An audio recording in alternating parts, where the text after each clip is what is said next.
রহমতের নবীজি খেজুরের বাগানের পাশ দিয়ে নবীজি হেঁটে যাচ্ছেন মদিনায়। একটা উট দৌড়ে আসছে। উট এসে আল্লাহর হাবিবের কদম মুবারকের সামনে পড়ে মাথা নিচু করে নবীজির কদমের মধ্যে মুখ লাগায় কাঁদতেছে। উটের জবান খুলে গেল। উট কাঁদে আর বলে, ইয়া রাসূলুল্লাহ, ইয়া হাবিবাল্লাহ, নবী গো, আপনার কদমে আমার আরজি। উট, কি জন্য তুমি কাঁদো? বলে, ইয়া রাসূলুল্লাহ, আমাকে শুধু মারে, আঘাত করে, কিন্তু খাদ্য দেয় না, কাজ বেশি বেশি করায়।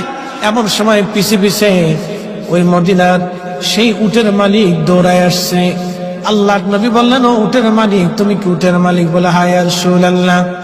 তুমি কি তাকে খাবার কম দাও, কাজ বেশি করাও এবং মাঝে মধ্যে তারে পিঠাও? বলে, ইয়া রাসূলুল্লাহ, কি করে আপনি জানলেন?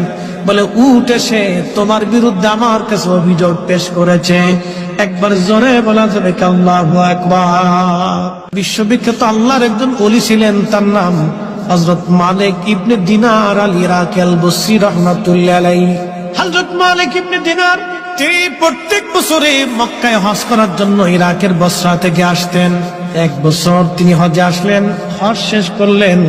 হজ শেষ করার পরে আল্লাহর দরবারে দোয়া করলেন, আল্লাহ, আপনি দয়া করে আমাকে জানান কার হজ হলো, কার হজ হলো না। আপনি দয়া করে আমাকে একটু জানান আল্লাহ।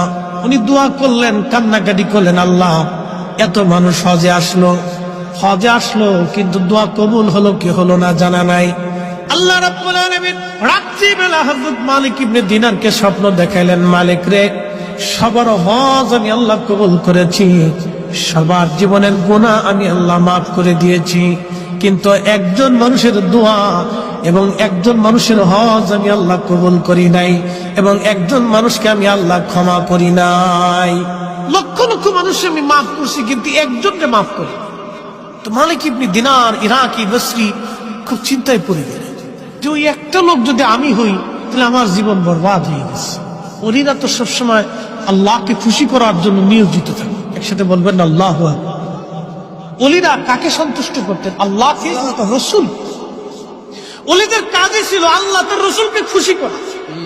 কত পদ্ধতি দিয়ে তারা আল্লাহকে খুশি করে, যত পদ্ধতি ছিল সব পদ্ধতি দিয়ে তারা আল্লাহ এবং তার রসুলকে খুশি করতেন। সবসময় তাদের কাজ ছিল আল্লাহ তার রসুলকে খুশি করা। আর আমরা হয়েছি ব্যতিক্রম, আমাদের কাজ হলো খালি শয়তানকে খুশি করা, যার কারণে